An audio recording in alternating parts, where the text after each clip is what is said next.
Have you ever reached a breathtaking mountaintop campsite only to realise that you have forgotten your tent poles? Well, it's happened to me. With over 30 years on the trail, every mishap I have made along the way has been a valuable lesson that has enriched my journey. In this video, I'm going to go through 50 hard-earned lessons that will transform your hiking experience, saving you time, energy, and maybe even your life. Hi there, I'm Mauser, a seasoned trailblazer with 3 decades of experience exploring trails across Tasmania and all over the place. And I'm excited to share these insights with you. So without further ado, let's just get straight into the video. Lesson 1. Test your gear before each trip. Imagine being miles away from civilization and discovering your stove won't light up. I've witnessed hikers arrive at camp only to find that their stove is dead, their tent poles are bent, or their boots are blistering their feet. It's very much like a pilot skipping a pre-flight check. It's a disaster just waiting to happen. Before every hike, I test my essential gear. I set up my tent,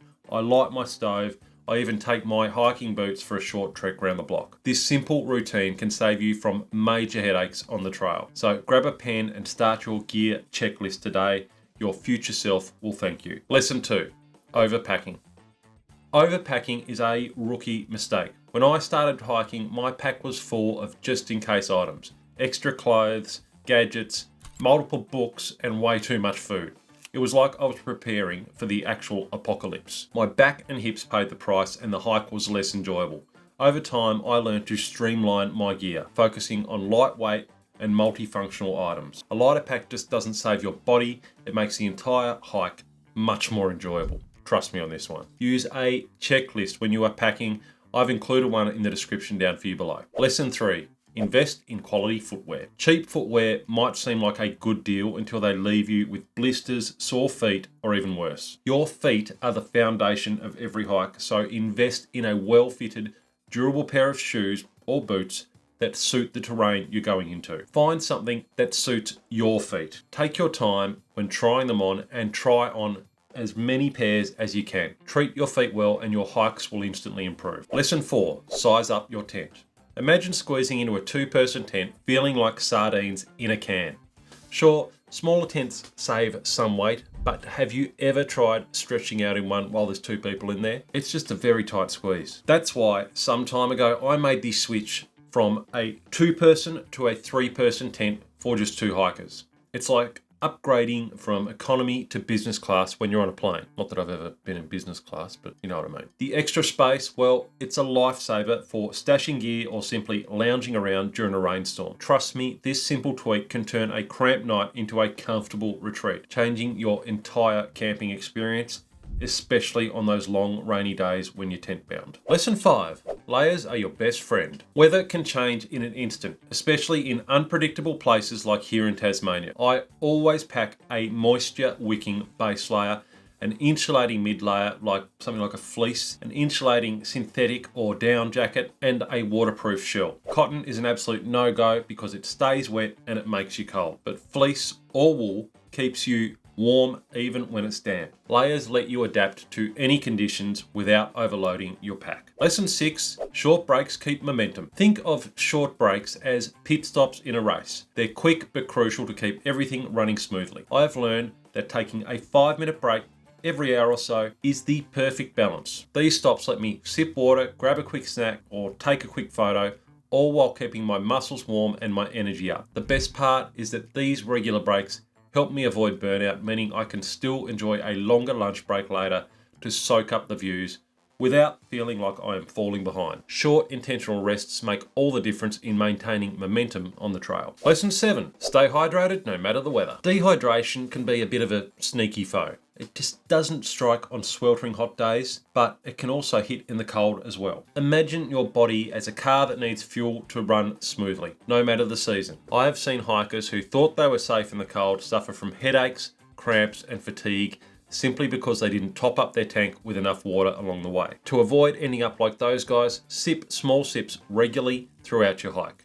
And when the journey gets long, toss in some electrolytes or some salt solutions to keep the body's engine purring. Remember, dehydration is always lurking, even when you're cold. Lesson 8. Trekking poles are a game changer. I used to think trekking poles were completely unnecessary and a waste of time, but I really couldn't have been more wrong. They reduce strain on your knees during descents, They help with balance on rocky terrain, and they make uphill climbs much less exhausting. After using them for a few years now, I just can't imagine tackling steep trails without them. They've become one of my hiking essentials, especially on those longer trips. Lesson 9, trim your toenails before every hike. Now, it might sound like a small detail, but keeping your toenails trimmed can save you from some serious pain on the trail. Long nails can press against the front of your boots, especially on downhill sections, leading to bruising or even lost nails. I have lost nails myself. I have learned this lesson more times than I care to remember and have often been left limping for days. Try to make it part of your pre-hike routine. It's quick, it's easy, and it can make a huge difference in your comfort levels. Lesson 10. Stay on the trail even if it's muddy. When faced with a muddy section of trail, it is tempting to walk around it to keep your boots clean. But stepping off the path can damage fragile plants and widen the trail unnecessarily. Trails are designed to minimize impact on the environment and keep you safe. So stick to the trail no matter the conditions. Walking straight through the mud might feel messy, but it's the right thing to do, and it's often a quicker route to take. Plus, a good pair of waterproof boots will make it a non-issue. Staying on track protects nature and it ensures the trail remains accessible to others as well. Lesson 11. Prep your tent site thoroughly. Before pitching your tent, take a few minutes to first check the ground and then clear it of any rock and debris. Skipping this step might not seem like a big deal until you wake up with a rock jabbing in your back or into your spine. It's just very uncomfortable. I've also seen people set up in low spots only to wake up in a puddle after some rain. A little effort up front ensures a much better night's sleep. Lesson 12. Ventilation prevents a wet tent. A sealed up tent might seem nice and cozy at first, but condensation can make everything damp by the morning. Crack a vent or unzip the rain fly slightly to let some moisture escape. Ventilation is a small detail that can make a big difference in comfort. Lesson 13, avoid over-relying on technology. Now, apps and GPS devices are great tools, but batteries die and electronics fail. I always carry a physical map and compass as a backup. Take the time to learn basic navigation skills. Knowing how to read a topographic map could be the difference between a minor detour and getting seriously lost. Lesson 14. Food doesn't need to be heavy to be filling. When I started hiking, I packed pasta, curry sauces, cans of food, and other heavy items. Over time, I realized that lightweight, high energy options like dehydrated or freeze-dried meals, nuts, and dried fruit are just as effective. I aim for around 800 grams per day of food, which keeps my pack light and my energy high. A well-planned menu can fuel your hike without weighing you down. Lesson 15. Bring a reliable light source. Few things are as stressful as realizing your headlamp batteries are dead when you're far from camp at sunset. Always carry a reliable primary light source, like a headlamp. I also pack spare batteries or a battery charging pack even on short hikes. Good lighting is critical for navigation and safety in low light conditions.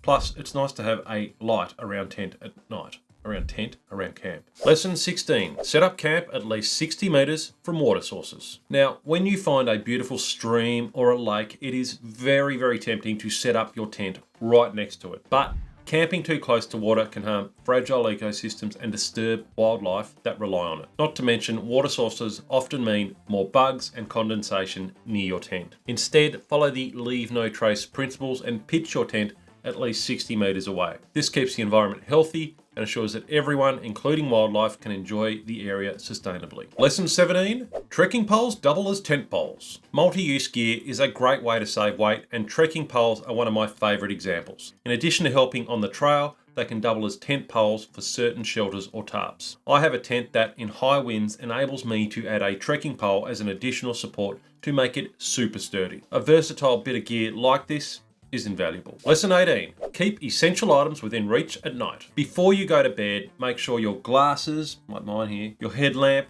your water bottle, and your warm clothes are at easy access to grab if you need them. I always keep these items either inside my sleeping bag or very close by. This habit has saved me on freezing nights and during unexpected storms when I needed to adjust my setup very quickly. Preparedness at night means you can handle anything without fumbling around in the dark. Lesson 19, pay attention to trail markers and signs. Missing a trail marker can turn a fun hike into a stressful detour. I've seen hikers lose valuable time and even get lost because they weren't paying attention to signage. Always keep an eye out for trail markers, especially at intersections or open areas where the path may not be as obvious. If you're unsure, stop and check your map before continuing. Staying vigilant with navigation keeps you on track and ensures your hike goes smoothly. Lesson 20. Learn to spot weather changes. Understanding weather patterns is a skill every hiker should develop. I've been caught in sudden storms because I ignored obvious signs like dropping temperatures, or dark clouds. Take a moment to scan the horizon regularly and check the forecast before you head out hiking. Carrying a lightweight, weatherproof layer can make all the difference when nature decides to surprise you with a bit of rain or snow or wind or all of them. Lesson 21. Double layering socks helps prevent blisters. Blisters can ruin an otherwise perfect hike. One of the simplest ways to prevent them is by wearing a liner sock. These go under your regular hiking socks and they reduce friction, keeping your feet blister free even on long hikes. Combined with well-fitting footwear, this small adjustment can save you a lot of pain. Lesson 22. Keep duct tape on your water bottle or trekking pole. Duct tape is one of the most versatile tools you can bring on a hike, but carrying a full roll can be a bit bulky and you never know where to find it. Instead, wrap a metre or two around your water bottle or your trekking pole. It's perfect for quick gear repairs like patching holes in gear or fixing a broken strap, and you'll hardly notice it's there until you need it. And it really doesn't add any inconvenience by just wrapping a bit around one of those things, you know what I mean. Lesson 23. Use Ziploc bags for organisation. Ziploc bags are lightweight, waterproof, and incredibly versatile. I use them to organise everything from snacks to first aid supplies and electronics. On wet hikes, they keep essentials like matches and batteries dry. Plus, they are great for packing out your rubbish,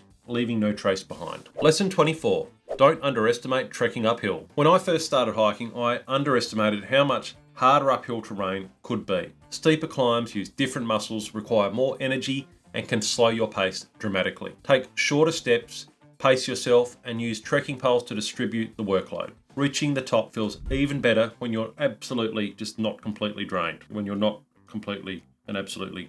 Lesson 25. Use short, sharp breaks for recovery. When tackling a particularly tough section like a steep incline, I often pause for just 20-30 seconds at a time to catch my breath. These quick rests on the climb help my heart rate recover without cooling my muscles too much. Short breaks keep your energy up without disrupting your momentum, so you can push through the challenging terrain with more efficiency. Lesson 26. Always carry a small first aid kit. Accidents happen even on easy trails. I've seen hikers deal with cuts, blisters, or sprains that could have been managed better with basic first aid supplies. My kit includes things like bandages for injury and snakebite, a small roll of tape, blister pads, and painkillers. It doesn't take up much space, but it is one of the most important items in my pack. Lesson 27. Plan your water stops carefully. Running out of water is one of the most dangerous mistakes a hiker can make. I always check my route for reliable water sources, and if necessary, I carry a water filter or purification tablets. Even if you're hiking in a lush area, don't assume water will be easy to find. Planning your hydration is as important as planning your route. Lesson 28. Keep your snacks accessible. Packing snacks at the bottom of your bag might seem like a small inconvenience, but digging around for food on the trail wastes time and energy. I keep snacks like trail mix or muesli bars in a side pocket or pouch on my pack's harness. This simple habit keeps my energy up without disrupting my flow while I'm walking, and I can eat as I walk on a regular basis throughout the day. I stock them up each morning in the little pockets and I'm ready to go. Lesson 29. Always have an emergency backup plan. No matter how well you prepare, things can go wrong. Bad weather, injuries, getting lost, or maybe you're just running late. I always have an emergency plan, which includes telling someone my route, carrying a personal locator beacon, and knowing the nearest exit points. Having a plan not only keeps you safe, but it also gives you peace of mind, allowing you to enjoy the hike fully. Lesson 30. Learn to adapt your pace to the trail. Not all trails are created equal. Some have steep climbs, rocky descents, or loose terrain that demands a slower, more careful pace. One of the most important lessons I've learned is to adjust my speed based on the conditions, rather than trying to maintain a constant rhythm. Slowing down when necessary helps prevent exhaustion, reduces the risk of injury, and gives you more time to appreciate the beauty around you. It's not about how fast you go, it's about moving steadily and safely to enjoy the journey. Lesson 31. Store gear inside your sleeping bag on cold nights. Cold temperatures can ruin essential gear like batteries, water filters, and electronics. To prevent freezing, I always put these items inside a waterproof bag,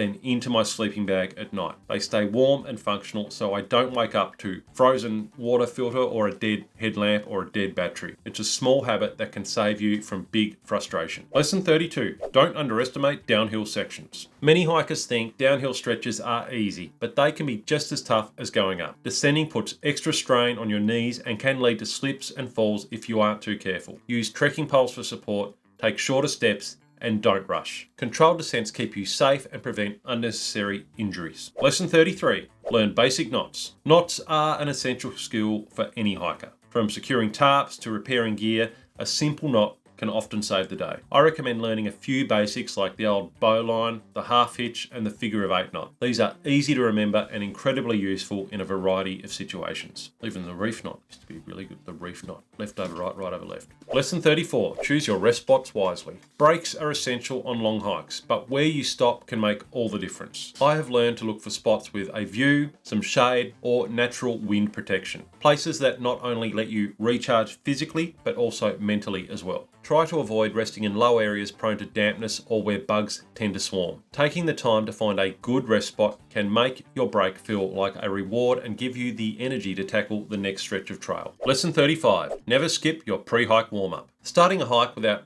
warming up can lead to stiff muscles and even injuries. I try to take 5 minutes to stretch my legs, hips, and back before heading out. A good warm-up not only prevents soreness, but also helps you tackle those first few kilometres with a little more ease. Lesson 36. Look back often on the trail. When hiking, it is easy to focus only on what lies ahead, but looking back every now and then is a simple way to stay oriented. Trails can look completely different in reverse, and this habit has saved me from taking wrong turns as well as saving me from venturing up the wrong path too far. Plus, the views behind you are often just as stunning. Lesson 37. Be mindful of trail etiquette. Hiking isn't just about enjoying nature, it's also about sharing it respectfully with others. When you're on the track, give way to uphill hikers. Step aside for faster groups and keep your noise level low to preserve the tranquility of the outdoors. If you're hiking with friends, walk in a single file on narrow paths to avoid damaging plants or blocking the way for others. Good trail etiquette creates a better experience for everyone and ensures these spaces remain enjoyable for many years to come. Lesson 38. Keep your phone in airplane mode. Even if you're using your phone for navigation or for photos, switching it to airplane mode conserves battery significantly. GPS still works in airplane mode and you will avoid distractions from notifications, which is very nice. This simple tweak ensures your phone stays usable for the entire hike, even on those longer trips. Lesson 39. Plan for a slow pace when hiking with a group. Group hikes are great for camaraderie, but they require a little more patience. Everyone's pace and fitness level will vary, and trying to rush can cause frustration or even accidents. Plan extra time into your schedule and embrace the slower pace. Embrace the slower pace. It's all about enjoying the experience together and not racing to the finish. Unless you're in a race, then you race. Lesson 40. Use a pack liner to keep your gear dry. Even with a rain cover, water can sneak into your pack during heavy rain or when crossing streams. That's why I always use a pack liner. Always. It creates a waterproof barrier inside your backpack to keep everything dry. Dry clothes, sleeping bags, and food are essential for staying warm and comfortable on multi-day hikes. You can use a purpose-made pack liner or even just a heavy-duty garbage bag, and it's just a simple step that protects your gear from the elements and gives you peace of mind no matter the weather. And I take one and I use one on every single trip. Lesson 41. Celebrate small victories. Hiking can be physically and mentally demanding, especially on tough trails. I have learned to set and celebrate small milestones along the way, like reaching a lookout point or completing a steep section. These moments of appreciation keep morale high and remind you to enjoy the journey, not just the destination. And it is one of my main mental sort of hacks when I'm out on the trail. Lesson 42. Respect the power of weather. Weather conditions can change in an instant, especially in mountainous areas. I have been caught in storms because I underestimated the forecast. Always pack for the worst case scenario, even if the forecast looks clear with sunny skies. A good waterproof jacket and wet weather gear can mean the difference between discomfort and real danger. Lesson 43. Carry a whistle for emergencies. If you get lost or injured, a whistle is one of the best tools for signalling rescuers. It's loud, it's lightweight, and it doesn't rely on batteries. 3 short blasts are the universal signal for distress. I keep one attached to my backpack at all times. It's a small item that can save your life and it just weighs nothing, and you even forget it's there, which is bad. You want to remember it's there in case you need it. But You know what I mean. Lesson 44, leave no trace. One of the most important principles of hiking is to leave the environment exactly as you found it. Pack out all of your rubbish, avoid damaging plants, and stick to trails. Respecting nature ensures that these beautiful places remain pristine for future generations to enjoy. Lesson 45, stay flexible with your plans. No matter how well you prepare, things don't always go as planned. Bad weather, trail closures, or unexpected fatigue can force you to adjust. I've learned that flexibility is key to enjoying the experience. Focus on the journey, not just on the itinerary, and you'll have a much better time. Lesson 46, trust your instincts. If something feels a little off, if you think you've taken a wrong turn, or there's a change in the weather that you can kind of feel, a tricky section of trail, or even just a gut feeling, then I tend to trust it. I've avoided potential dangers by listening to that little voice in my head telling me to check where I am or to take a different route. Your instincts are often your best tool for staying safe. Lesson 47, practice setting up your tent in bad conditions. Setting up a tent in strong winds or rain is a completely different challenge than on a calm day. Practice pitching your tent in less than ideal conditions at home so that you are prepared. This skill can save you valuable time and keep you dry when it matters most when you're out in the middle of nowhere. Lesson 48, take regular photos to capture your journey. It's easy to get so focused on hiking that you forget to pause and capture the journey. I've found that taking photos, not just at the big viewpoints, but along the trail as well, it helps me relive the experience long after the hike is over. Whether it's a quirky trail marker or an interesting plant or a funny looking rock, or a fleeting moment of sunlight breaking through some trees, these small snapshots tell the full story of your adventure. Don't rush through the trail, capture its essence as you go. My biggest regrets on walks are not taking enough photos. So get out there and get snapping. Lesson 49, keep learning from each hike. Every hike, no matter how easy or challenging, teaches you something new. Maybe it's a new way to pack your gear or a better strategy for handling tricky terrain. Reflect on your hikes to build your skills and improve your next adventure. Lesson 50, be grateful for the privilege to hike. Not everyone has the opportunity to explore the outdoors, and I remind myself of that often. Every trail, every step is a gift, even the tough ones when my legs ache and I'm pushing through discomfort. Gratitude has made me appreciate these moments and the lessons they bring, no matter how hard the hike. It's a mindset that I carry with me every time that I lace up my boots. And if you want to make your hike more enjoyable, then check out this video here where I detail how to lighten your pack safely. You'll thank yourself with every step.